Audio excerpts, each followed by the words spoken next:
से हमने मुलाकात की है, मन भावनी सी मधुर बात की है। ईश्वर से हमने मुलाकात की है, मन भावनी सी मधुर बात की है। मिली है खुशी हमको प्रभु से मिलन की, मिली है खुशी हमको प्रभु से मिलन की। वरदानों की हम पे बरसात की है, वरदानों की हम पे बरसात की है। ईश्वर से हमने मुलाकात की है,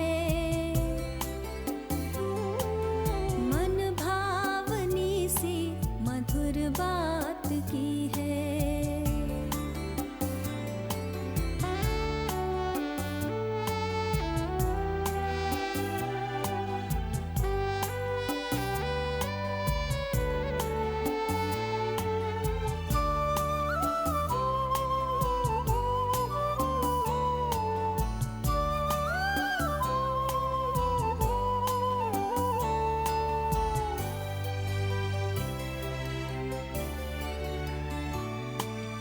धरती सी है धीरता हमने पाई, मन को गगन सी मिली है ऊंचाई।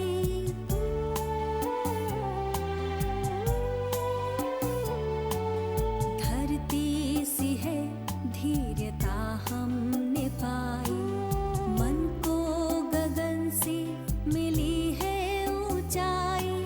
सागर सी गहराई आई हृदय में, सागर सी गहराई आई हृदय में। संतुष्टता जिंदगी में समाई, सुंदर ख्यालों की सौगात दी है। मन भावनी सी मधुर बात की है, वरदानों की हम पे बरसात की है, वरदानों की हम पे बरसात की है।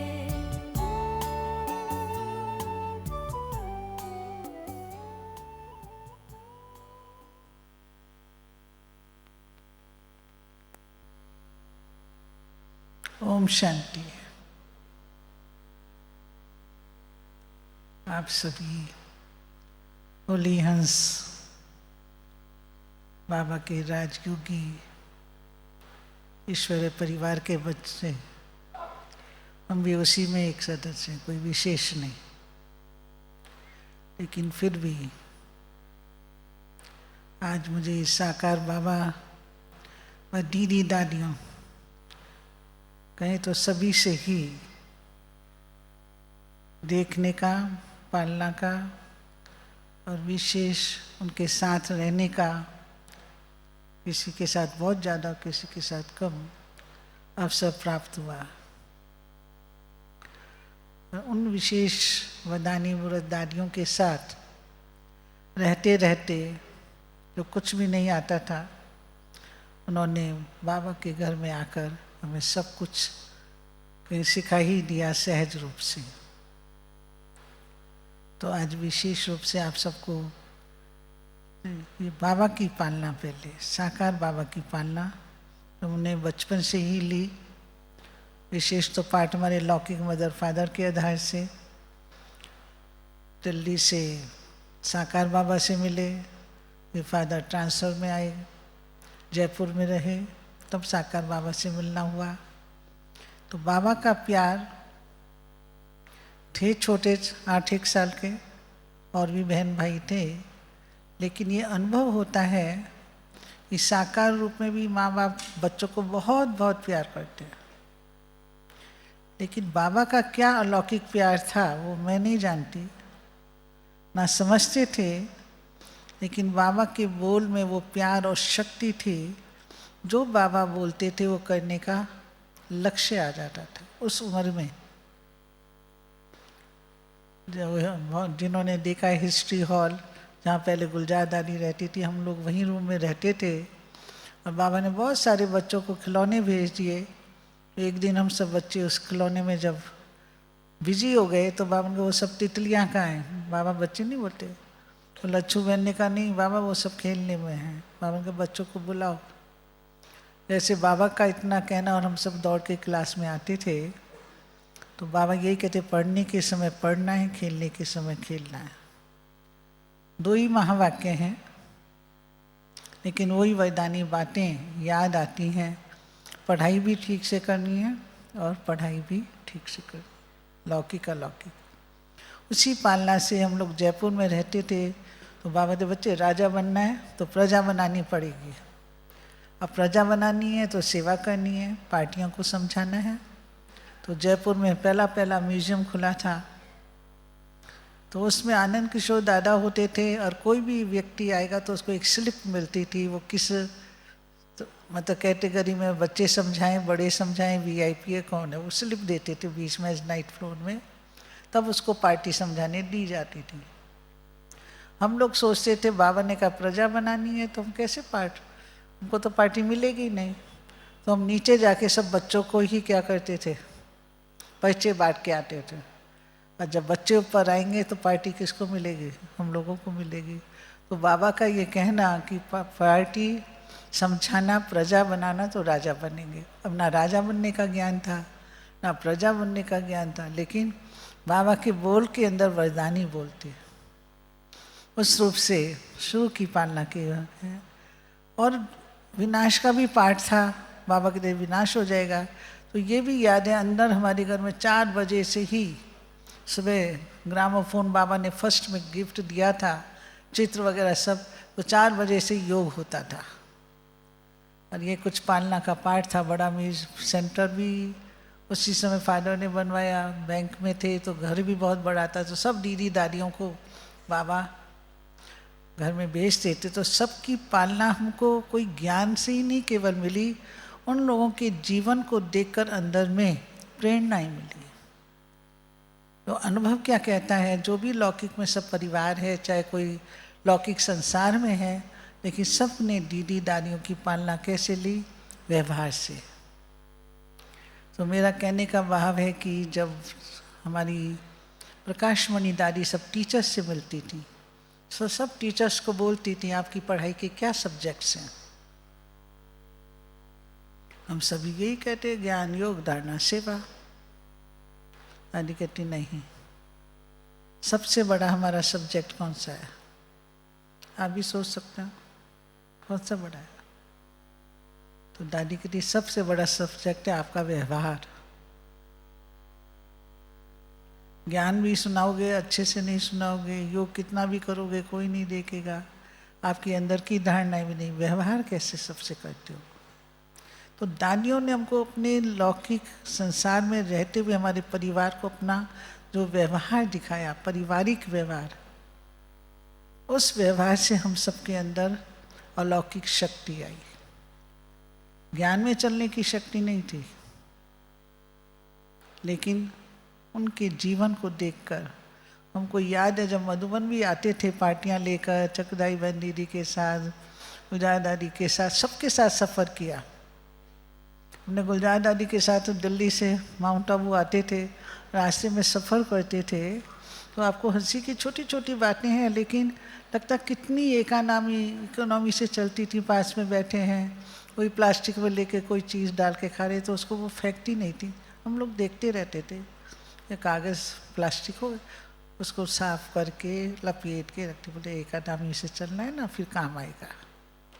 है बहुत छोटी बात। आज भी हम लोगों को संस्कार में आता नहीं कि कितना भी यज्ञ में बहुत कुछ है, कोई कमी नहीं है, लेकिन सब दीदी दादियों को आज से 50 साल पहले तक बहुत इकोनॉमी वेस्टेज नहीं देखी, आज भी नहीं देखा। तो ये तो छोटा सा अनुभव है। फिर मेरे को मन में आता था शुरू से जब समर्पण हो गए, कलकत्ता में परदादी के पास आए, निर्मल शांता दीदी के पास, तो ड्रामानुसार पाठ कुछ ऐसा रहा, भले 21 साल की एज थी, हर मीटिंग में मुझे मधुबन आना होता था। मीटिंग में सब मेरे से आयु में बड़े थे। अब मीटिंग में आने के बाद भी ऐसा भी होता था, कई बार टिकट भी नहीं मिलते थे, कभी 3 टायर में, कभी क्लास उसमें ट्रेन में सफ़र ही नहीं किया था। लेकिन एक बार ऐसा हुआ कि जो मीटिंग में भी ज़रूर जाना है, कलकत्ता से दिल्ली, दिल्ली से आबू रोड। हम सोचा कैसे जाएंगे, पर दिल्ली तक तो पहुंच गए। तो बाबा हमेशा मुरली में कहता है, बाप, टीचर, सदगुरु के संबंध से मुझे याद करो। फिर बाबा की मुरली में आता है, साजन सजनी के रूप से याद करो। ठीक है। तो निर्मल शारदा दीदी को हम कहते थे कि बाप का संबंध ठीक है, टीचर भी कभी पढ़ा के चला जाएगा, गुरु की तो भावना ही नहीं थी, कोई किया भी नहीं और भावना भी नहीं। लेकिन साजन सजनी का संबंध अच्छा नहीं, वो लड़ाई झगड़े वाला है, हर एक की कहानियाँ आपको यही सुनने को मिलती हैं। तो हंसते थे, ये संबंध किस लिए बाबा बोलता है, बोलते हैं ना अभी भी साकार में। तो बाप बच्चे ठीक है।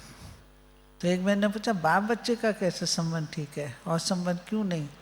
मैंने कुछ भी बच्चा चाहे गलती करे तो भी माँ बाप क्या करते हैं, प्यार दे के उसको संभाल लेते हैं। कुछ भी हालत में, हर संबंध में बाप बच्चों को, क्योंकि हमारे फादर ऐसे ही थे, देखा भी था। लेकिन ये साजन संजनी वाला संबंध बिल्कुल अच्छा नहीं लगता था। और मैं माउंट आबू जाना था, उस समय 22-23 साल की एज होगी। RAC का टिकट मिला, अकेले थे, RAC की भी नॉलेज नहीं थी। ये अनुभव का बड़ा सूक्ष्म मुझे हमेशा याद रहता है। ट्रेन में बैठा दिया फादर ने, इधर भी भाई, इधर भी भाई, चारों तरफ देखती हूँ क्या सब बैठे हुए हैं। RAC में रिजर्वेशन कैंसिल के बाद मिलता होगा। मम्मी को बाबा के घर में आए बिना फ्रूट की पेटी के हम आ नहीं सकते थे, चाहे उठे नहीं उठे, वो भी दे आ गई। पर उस दिन का जो अनुभव क्या है, जो सबको करना कभी बाबा ही कराता है, कभी हम अपने संकल्प से करते हैं।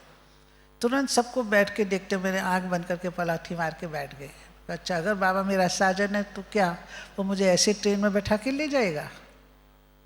मैं अपने मन से, एकदम मन से निकला, इतना ही बोलना था। अचानक एक टीटी आके कहते आपकी टिकट यहाँ है। फिर एक माता कहती यहाँ पे, मुझे एक नहीं 3 जगह मुझे सीट पूरी मिल गई। तो मैंने कहा बाबा को अब मुझे यही संबंध का संकल्प मैंने नहीं किया, पर क्या ऐसे थोड़ी ले जाते हैं? मैंने क्यों? अब बहुत सारे मेरे ऐसे ही अनुभव हैं, ये बहुत नया अनुभव था। ठीक है, उसी संबंध से हमने कहा बाबा को कुछ राज होगा इसमें भी, तो ठीक है, बाबा ने कराया। तो ये अनुभव की बातें क्या याद रहती हैं, किस लिए मैं ये सुना रही हूँ कि बाबा जो भी महावाक्य मुरली में कहते हैं या सुनाते हैं, उसको उस समय हम नहीं समझ पाते, लेकिन जैसे जैसे ज्ञान की गहराई आती है या समझ आती है या विवेक जागृत होता है, तब उन बातों को हम समझ पाते हैं। बहुत ऐसी बातें, जैसे हम जब कलकत्ता में आए, एकदम कॉलेज से सीधा 1 सेकंड में हमारा समर्पण हुआ, 1 सेकंड में, वो भी लंबी कहानी है। लेकिन जैसे ही मधुबन, कोई ट्रेनिंग नहीं की, कोई क्लासें, हमने कहा ना दीदी दादियाँ बड़ी बहनें आती थी, वही हमारी ट्रेनिंग है और कुछ नहीं। अब कलकत्ता में आए, अब कलकत्ता में दीदी ने कहा ट्रेनिंग कराओ, ट्रेनिंग की नहीं है, ट्रेनिंग कराने की ड्यूटी मिली। हमारी बंगाल, बिहार, उड़ीसा, असम और 2 अफ्रीका की बहनें थी, ट्रेनिंग कराई। उस ट्रेनिंग में अपनी ट्रेनिंग हो गई। मुरली सुनाना अच्छा लगता था। हमने कहा दीदी एक महावाक्य हम मुरली से नहीं पढ़ेंगे। आता ना अमृत वेले उठो योग करो, हम तो अमृत वेले उठ ही नहीं सकते हैं। और हंसा के कहते दीदी शाम को 4 बजे योग करेंगे, वो अमेरिका का टाइम होगा, वो भी अमृत वेला होगा, तो उस तरह से हम योग कर लेंगे। तो दीदी भी बोलती नहीं, बाबा का महावाक्य कट नहीं करना है, बोलने से बल मिलता है। ये है कितना छोटा सा महावाक्य है दीदी, बस बोलने, बाबा का महावाक्य बोलोगे, बोलने से बल मिलता है। अतः तुम पढ़ो, अपने आप आत्मा जाग गई है, उसको जगाने की जरूरत नहीं। तो कितने छोटे से महावाक्य है, लेकिन वो दिन और आज का दिन है, कभी मैंने अलार्म लगा के नहीं सोई हूँ। बाबा को जब जगाना होगा ये कह के बाबा उठा देगा। और आज भी 2:30-3 बजे हो चाहे कोई भी टाइम हो, तो जब 2:30 बजे उठते थे तो मम्मा को याद करते थे, सबके साथ याद करते थे, तो अपना मधुबन याद कर लेते। थोड़ा लेट होते तो भगत को याद कर लेते। मैंने कहा आज भगत बन गए, 5 बज गया, वो तो 5 बजे जाते। तो बाबा के उन महावाक्यों से अपने आप को क्या करते, तो या कि बाबा ने जो कहा आत्मा जग गई, अब जागने की जरूरत नहीं। तो ऐसे बाबा के महावाक्यों ने ही दीदी के, निर्मल शांता दीदी के उन महावाक्यों ने हमको बहुत सहज और सरल रीति से धीरे धीरे अनुभव कराते रहे। और आज बाबा के जो और बच्चे आते हैं उनको भी हम कहते हैं मेहनत नहीं करो।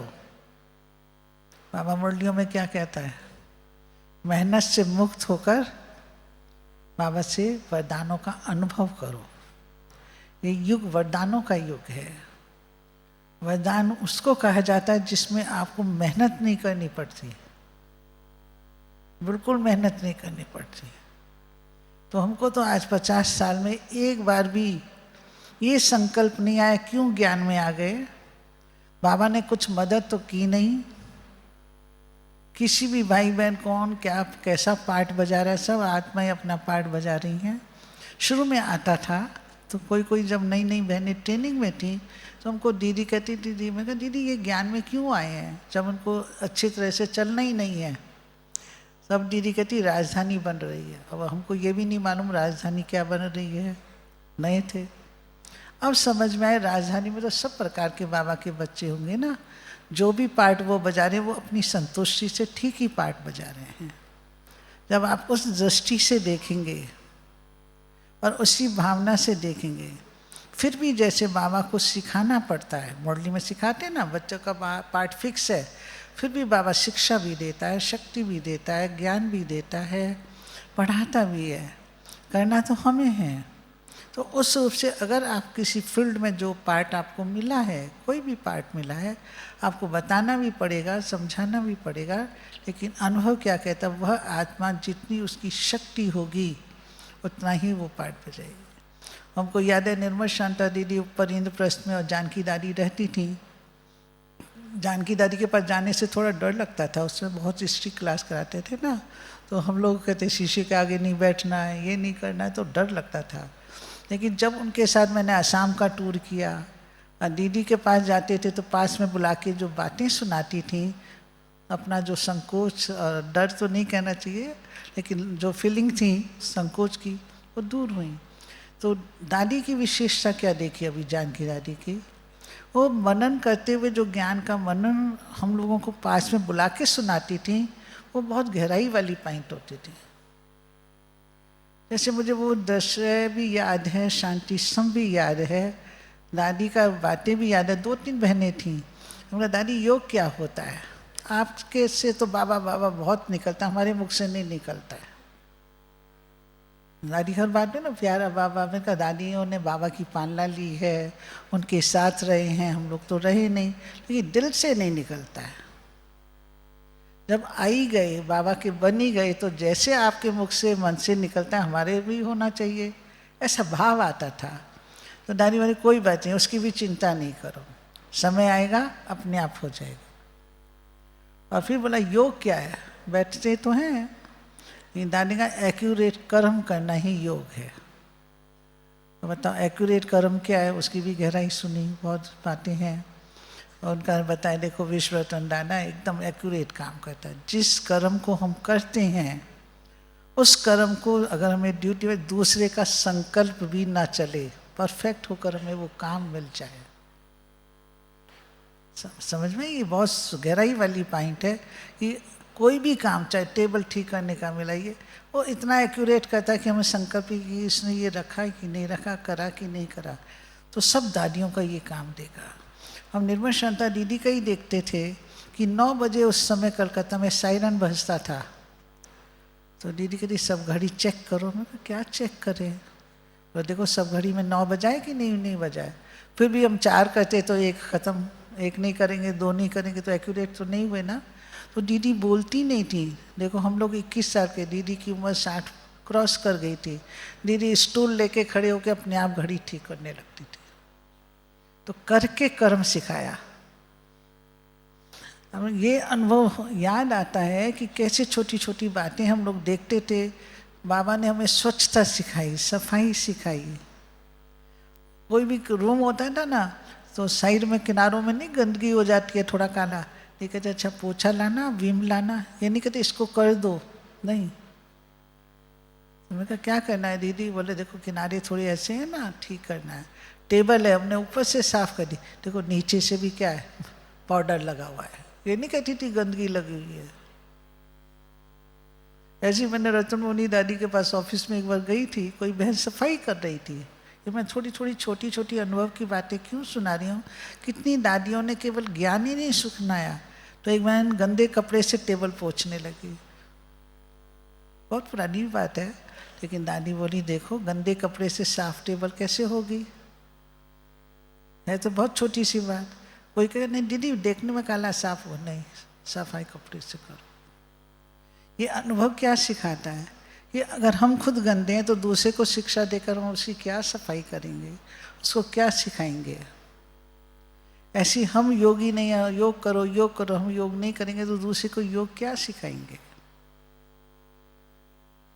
तो बाबा ने जैसे अपने आप को संपूर्णता की स्टेज को प्राप्त करते करते सब बच्चों को 14 साल पालना, दीदी दादियों को पालना, कर्म करके दिखाया। जैसे दादियों को आप सबको देखते हैं, एक नाम बाबा को हमने भी देखा, सब्जियां धनिया पुदीना नहीं साफ होता था या जो भी है, तो बाबा क्या उसको वेस्ट नहीं करो, बिल्कुल बाबा खुद बैठते थे। दीदी दादियाँ, एक चावल भी हमारा अगर सफाई करते हुए उसमें नहीं होता है, गिर जाता है, तो दीदी कहते 1 लाख रुपया तुमने गंवा दिया।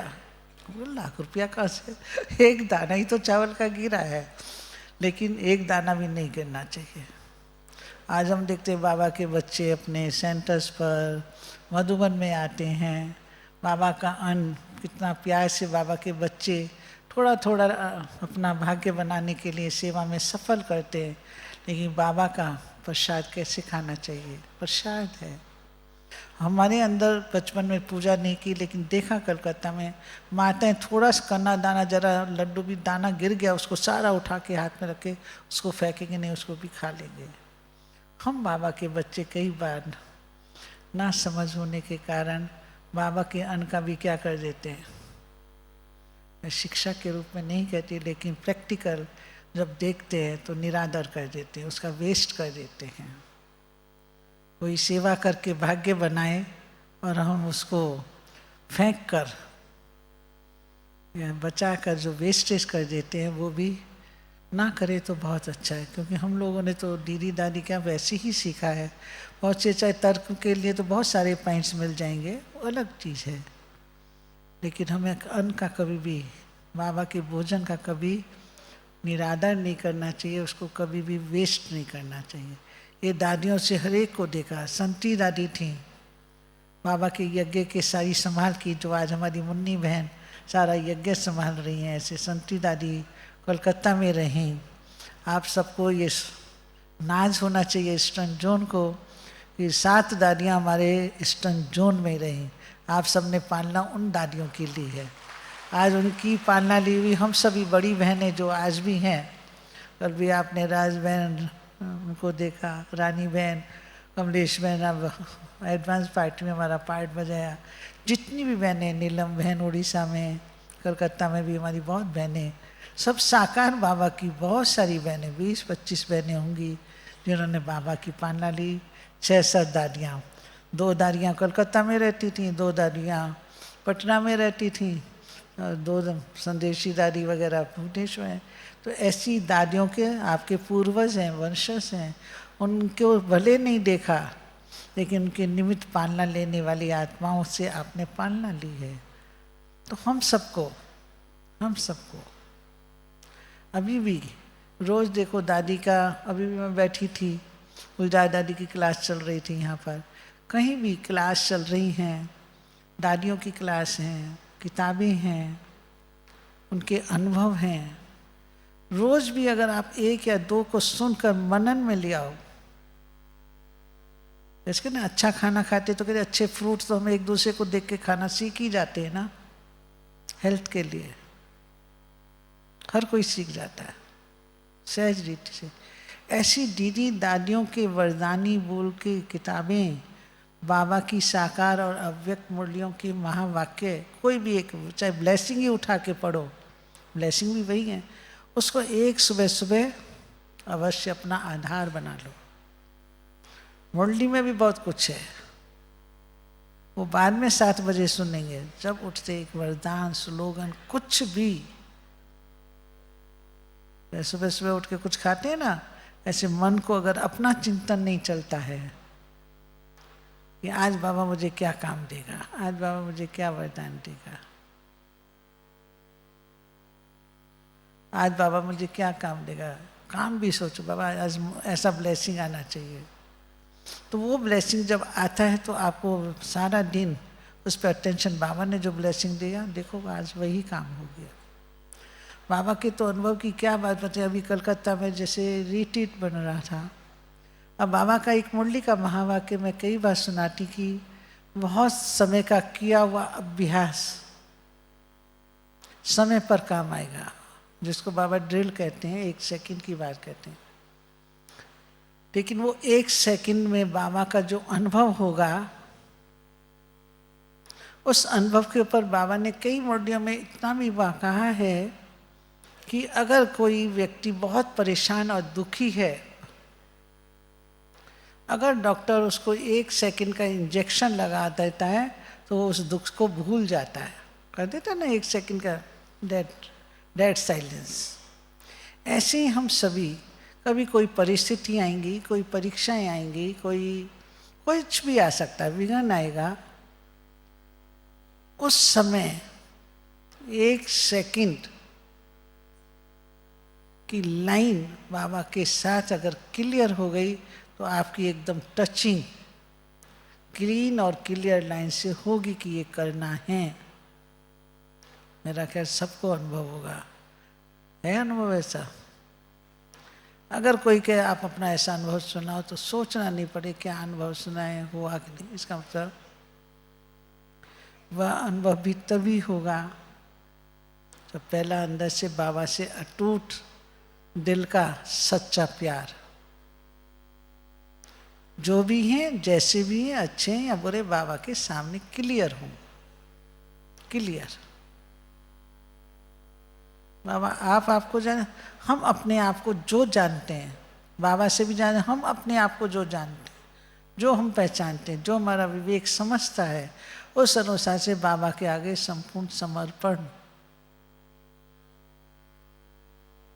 Clear line. उसके बाद समर्पण के जो बाबा कहे उसके लिए क्या रेस्पेक्ट रिगार्ड से करने के लिए मन से हाँ जी का पाठ करने के लिए तैयार। फिर करण करावन करा रहा है, हम करेंगे, हम करने वाले तो है नहीं, इंस्ट्रूमेंट हैं, अवश्य बाबा करेगा, चिंता की कोई बात ही नहीं। बहुत 1-1 सेकंड के ऐसे अनुभव आए हैं इस अलौकिक जीवन में कि हम तो कई बार सुनाए हैं, पता नहीं मैंने यहाँ सुनाया कि जब मैं लंदन गई थी मेरे को बड़ा अजीब सा लग रहा था कि बहुत सारी टोलियाँ बनाई हैं एक जैसे, और वहाँ जाकर एयरपोर्ट वो सब खोलेंगे देखेंगे, तो मैं कहा हमारे पवित्र हाथों का बनने का क्या वैल्यू, ये तो फिर खाने वाने वाले सब हाथ लगाएंगे। ये मेरा ही संकल्प था, मेरे साथ तो 5-6 जने थे और मैं एक साइड में खड़ी होकर सोच ही रही थी। तो जैसे बाबा मुरली में कहते हैं बच्चों ने याद प्यार के पत्र दिए हैं, लेकिन पत्र पहुंचने से पहले ही बच्चों ने जिस सेकंड याद किया वो पहुंच जाता है। आज और कल की मुरली ना, रॉकेट इतना तेज है आत्मा का, सोच नहीं सकते ना।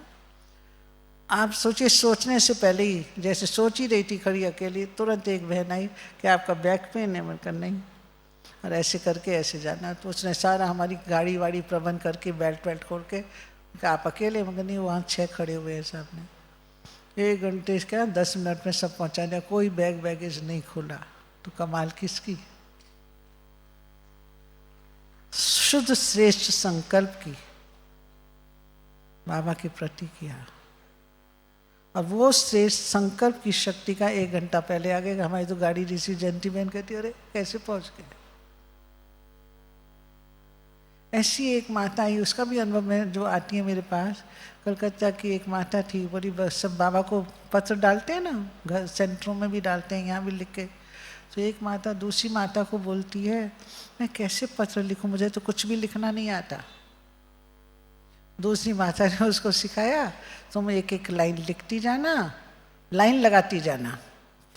लिखना तो आता नहीं, बाबा को बोलना लाइन, फिर बाबा कुछ बोलना लाइन, अब बस वो तुम्हारा पत्र हो गया, लपेट के बाबा के कमरे में दे देना।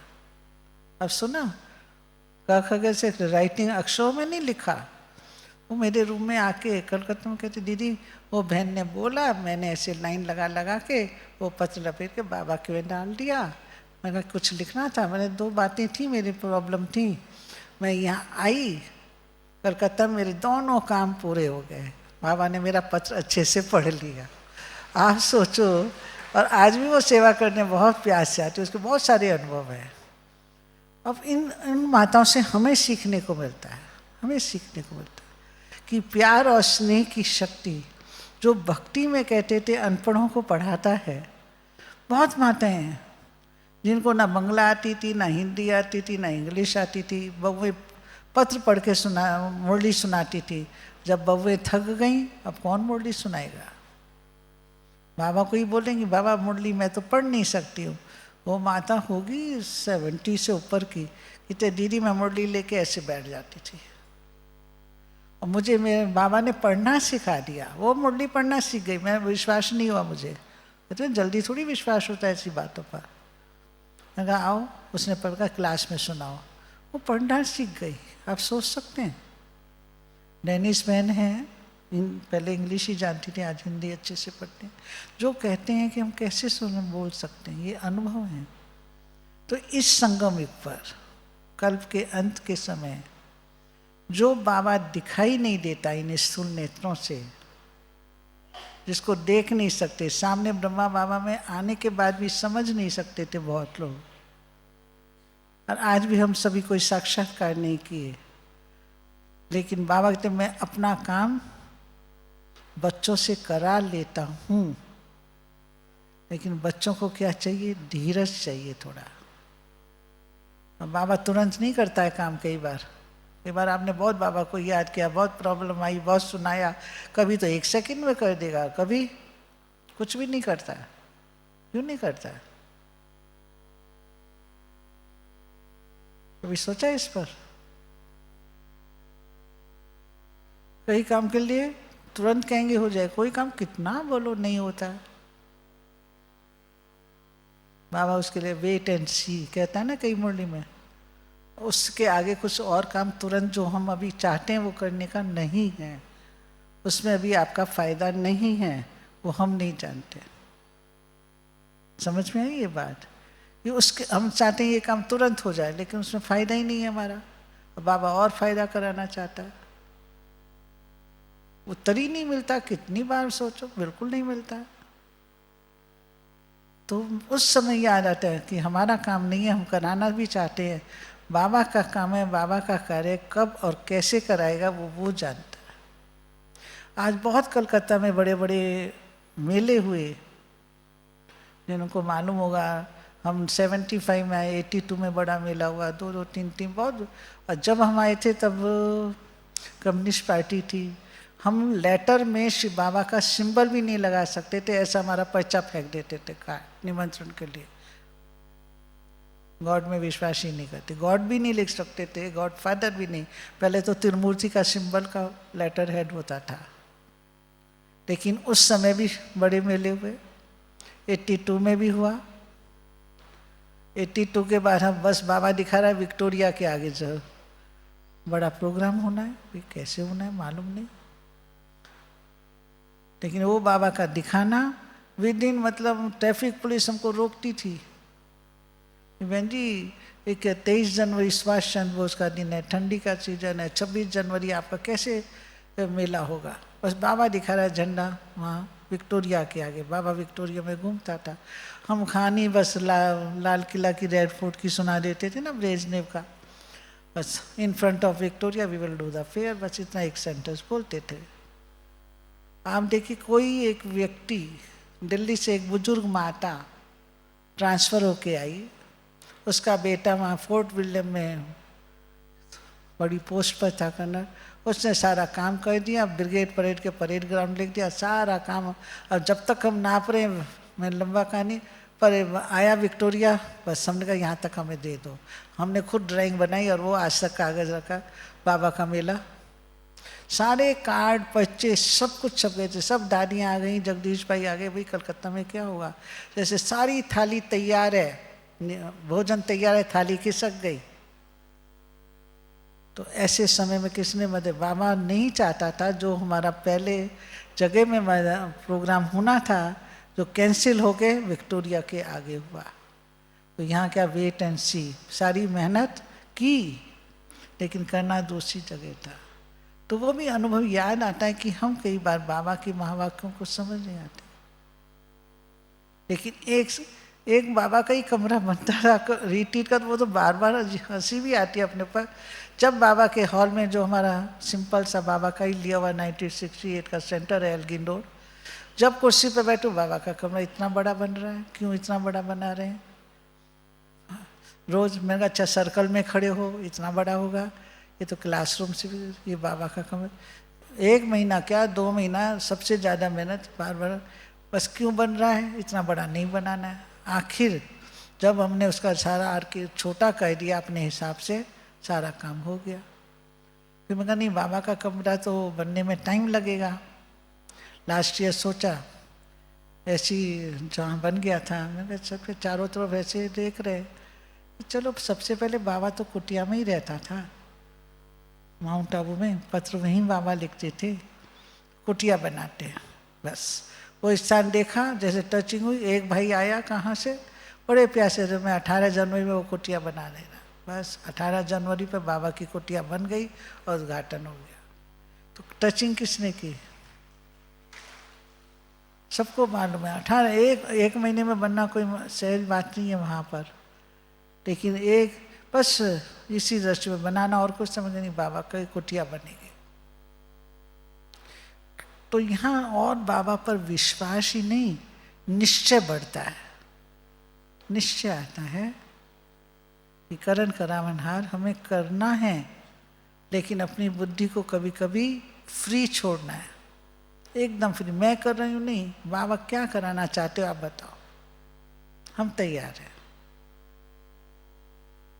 विघ्न भी आएंगी, परीक्षाएं भी आएंगी, परिस्थिति भी आएंगी, बाबा आपको अपनी सेवा के लिए जो भी जिस समय कराना है हम उसके लिए तैयार हैं। अब बाबा इतना जानता है हर आत्मा में क्या शक्ति है, क्या गुण है, क्या विशेषताएं, क्या कलाएं हैं।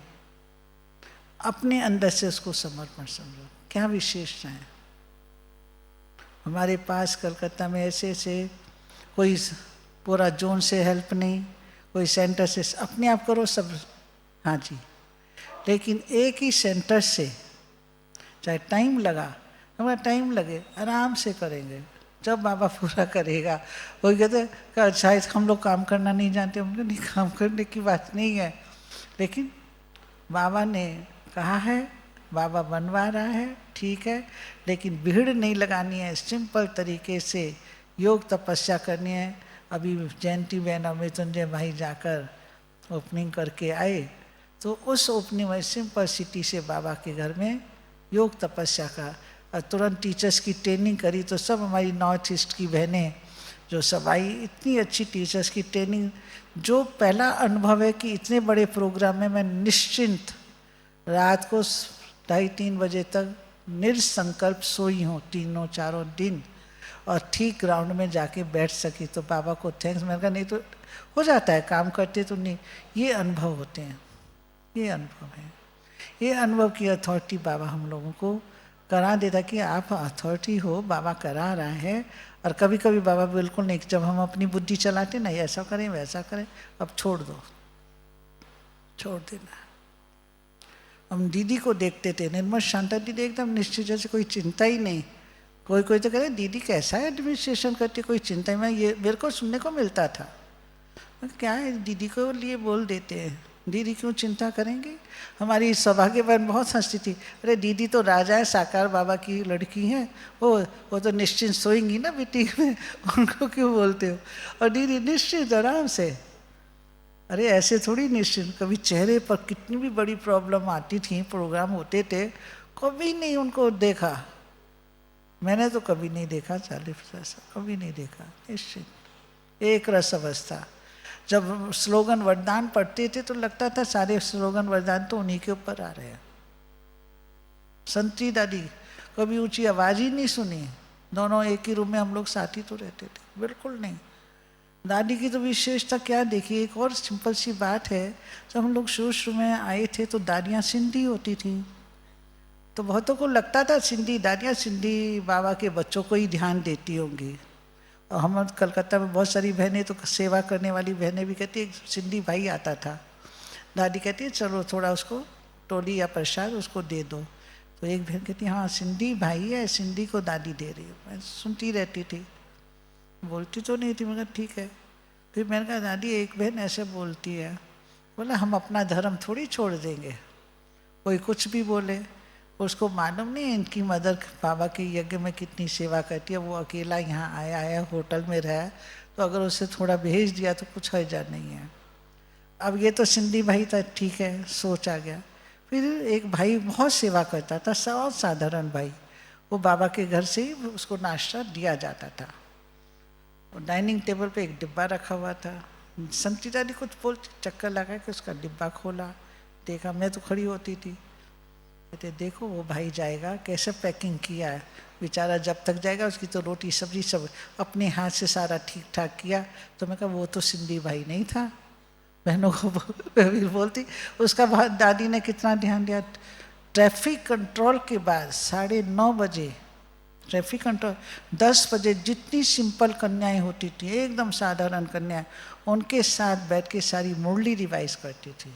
वही आज भी कन्या को मालूम होगा, हमारे यहाँ सेंटर इंचार्ज होकर से 11-11 साल की आई थी बहनें, वो आज वो सेंटर पर शक्ति हिंदू ऐसी बहनें बैठी मुरली रिवाइज कराती थी। और जो इतना धीरे बोलती थी तो हम लोगों को समझ में भी कुछ नहीं आएगा, लेकिन उनकी पालना, सूक्ष्म पालना, सूक्ष्म पालना जिसको कहते हैं। कोई भाई था बैठा होगा सिकदर भाई, अगर वो कहता दादी ब्रह्मा बाबा कैसा, शिव बाबा कैसा, कौन से बाबा को याद करूं, ब्रह्मा को याद करूँ या बोले एक ही तो बाबा को याद करना है। अच्छा आप ध्यान में जाती हैं, कुछ सुना के आइए, बोला नहीं कभी नहीं। संतरी दादी की विशेषता ये देखिए, कितना भी योग चल रहा है, हम कहा दादी रेस्ट करिए आपके, बोले नहीं सब बच्चे योग कर रहे हैं, वो कुर्सी पे बैठ के चाहे पाओ ऐसे करके, नहीं, एक रस अवस्था देखी, एक रस। और उन्होंने जो शरीर छोड़ा, उनका पार्ट चेंज हुआ, 18 मतलब दादी ने कहा नहीं तुम भी चलो, मुन्नी बहन भी थी उस समय, दोनों आए माउंट आबू में आए, बिल्कुल अमृत वेले 4 बजे एकदम शांति से अपना पाठ पूरा किया। ऐसा पाठ पूरा किया, जब हम उनसे यहाँ आ गई थी तो मैं कहती थी दादी ये कैसे करे, बोले तुमको सब समझा दिया है ना, कुछ भी पूछे सब समझा, पहले सब सिंधी में हिसाब लिखती, सब मुझको समझा दिया। उनके लौकिक भाई ने पैसा भेजा था जापान से, मैं दादी बोले एक ही तो अकाउंट है वहाँ डाल दो। बहुत प्यार से बाबा का एक चित्र भेजा, ब्रह्मा बाबा का, हमारे एक सेठिया भाई थे, बोले उसको चित्र जरा सोच समझ के, बाबा का फेस अच्छा सच है, तो बस प्यार से चित्र को बोले उसको ये देना। पालना देने का जो एक होता है ना व्यवहार, पालना, वो हमने दादियों का देखा। ये अनुभव ये कहता है कि जो हम अच्छाइयाँ देख रहे हैं, जो विशेषता देखकर विशेष आत्मा बन जाओ। अभी बहुत भाई बहनों को मैं देखती हूँ, यहाँ अपनी बहनों को सिखाती, देखो रिट्रीट में सेंटर में देखो, मधुबन को देखो, मुन्नी बहन को देखो, कैसे कारोबार चल रहा है, ऑटोमेटिक ऑटोमेटिक, कराने वाला कर रहे, करने वाला जो कर रहा है वो भी बाबा का काम कर रहा हो, निमित्त होके कर रहे हैं, निरंकारी होकर। जितनी शक्ति है उतना उतना करो, प्यार से करो, शुभ भावना से करो, शुभ कामना से करो। अपने भाई बहनों की सेवा करें। लौकिक भाई बहनों की कैसे सेवा करते हैं आज भी, तो ये भी तुम्हारा ईश्वरीय परिवार लौकिक ही समझ लो, अलौकिक नहीं। सूक्ष्म चीज सोचो, उस रूप से जब पालना करते हैं तो उस पालना की शक्ति मिलती है। आज मेरे सचमुच मेरे अंदर पार्टनर बाबा जो करा रहा है कर रही हूँ, लेकिन शरीर के हिसाब से मेरे अंदर शुरू से ही शक्ति नहीं थी, कुछ भी नहीं। लेकिन क्लास करने के लिए बहनें बोलती हैं, लेकिन मैं नहीं करा पाती हूँ कई बार। लेकिन दादियों के अनुभव से मैं ये कहती हूँ, अपने अंदर श्रेष्ठ कर्म करने की अथॉरिटी आ जाती है, मतलब अथॉरिटी और शक्ति आ जाती है। अनुभव से हमारे अंदर शक्ति आ जाती है। अनेक आत्माओं की दुआएं मिल जाती हैं। दुआओं का मतलब है जिसमें हमें कुछ करना नहीं पड़ता, समय पर वो मदद कर देती हैं। दुआएं मांगी नहीं जाती हैं, दुआएं मिलती हैं। जो आज आपने 50 साल, 30 साल, 40 साल अनेक बाबा के बच्चों की दिल से सेवा की है, पुण्य का काम किया है, वो पुण्य आपका जमा होता है। एक मुरली का महावाक्य याद है, याद करना ही पुण्य जमा करना है। मुरली का शब्द है, पुण्य जमा करना मतलब याद करना। याद क्या, बाबा ने जो श्रीमत दी है, जो कर्म करने के लिए उसको याद करके करो।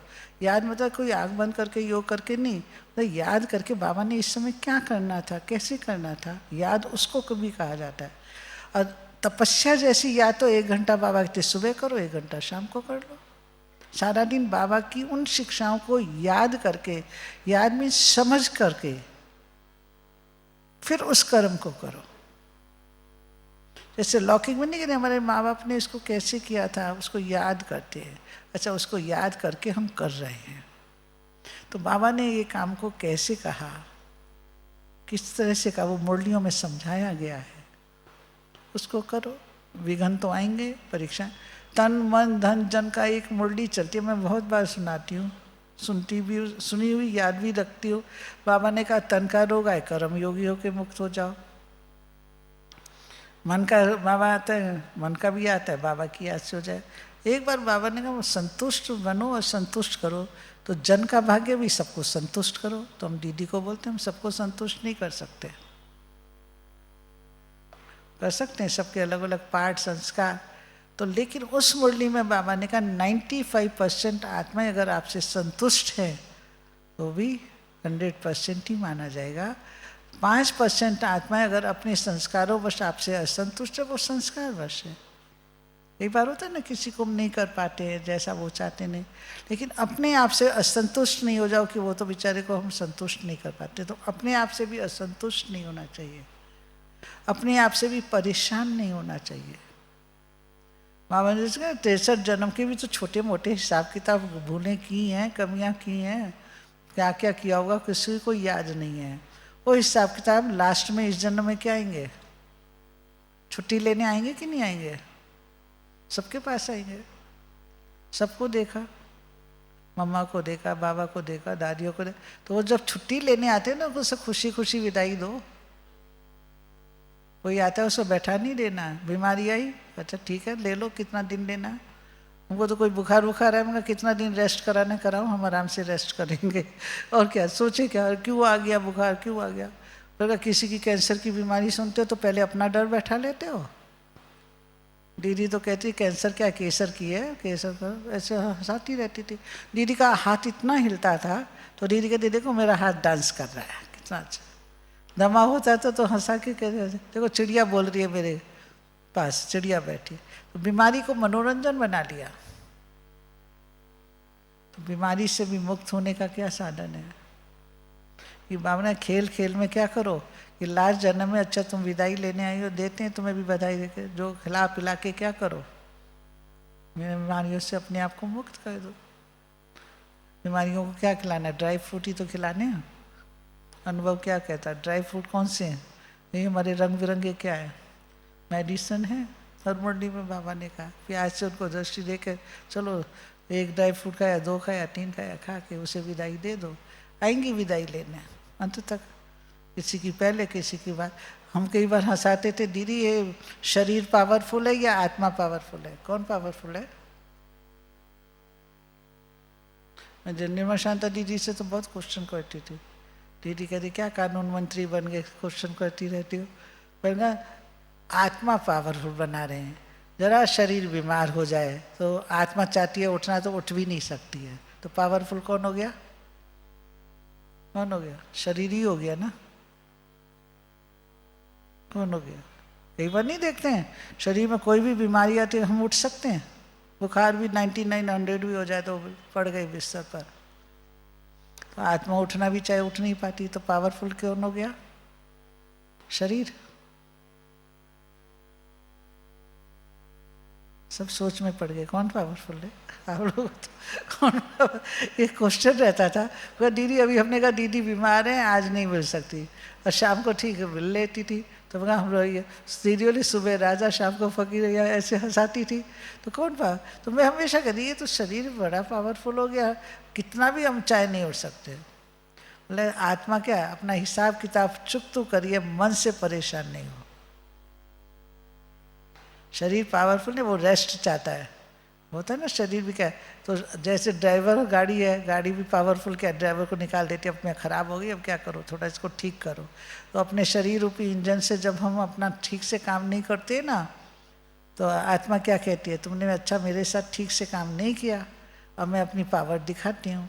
तो इसी रूप से हम देखते हैं अनुभव के आधार से अपने पुरुषार्थ को बाबा के ऊपर संपूर्ण समर्पण करके, अपने बाबा के वरदानों को जो अनुभव हैं मुरली के आधार से उसको प्रैक्टिकल जीवन में करके करेंगे तो अवश्य ही आपको बाबा की शक्ति का, बाबा के अनुभवों का जरूर अनुभव होगा।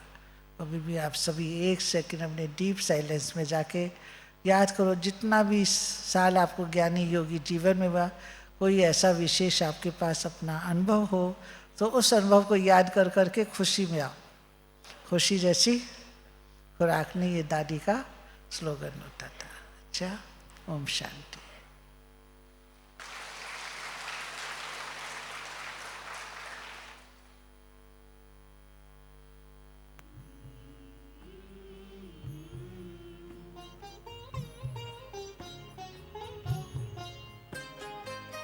साथ तुम्हारा प्रभु कितना है प्यारा, साथ तुम्हारा प्रभु कितना है प्यारा। मिल गई मंजिल, मिल गया किनारा, मिल गया किनारा। साथ तुम्हारा प्रभु कितना है प्यारा, साथ तुम्हारा प्रभु।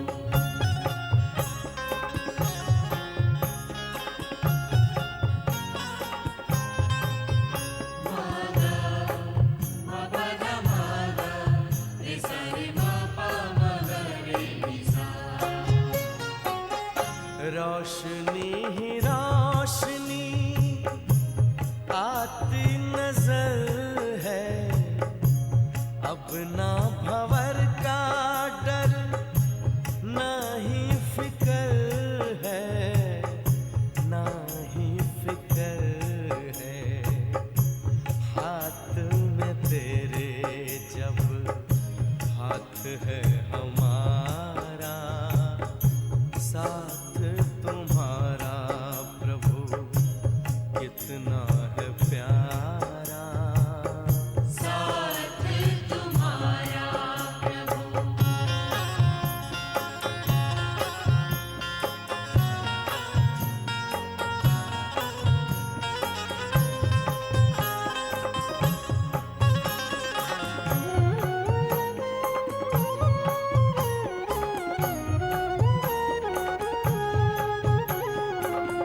किसको खबर है कौन साथ है हमारे, जिसकी नजर से चलते चांद और तारे, चांद और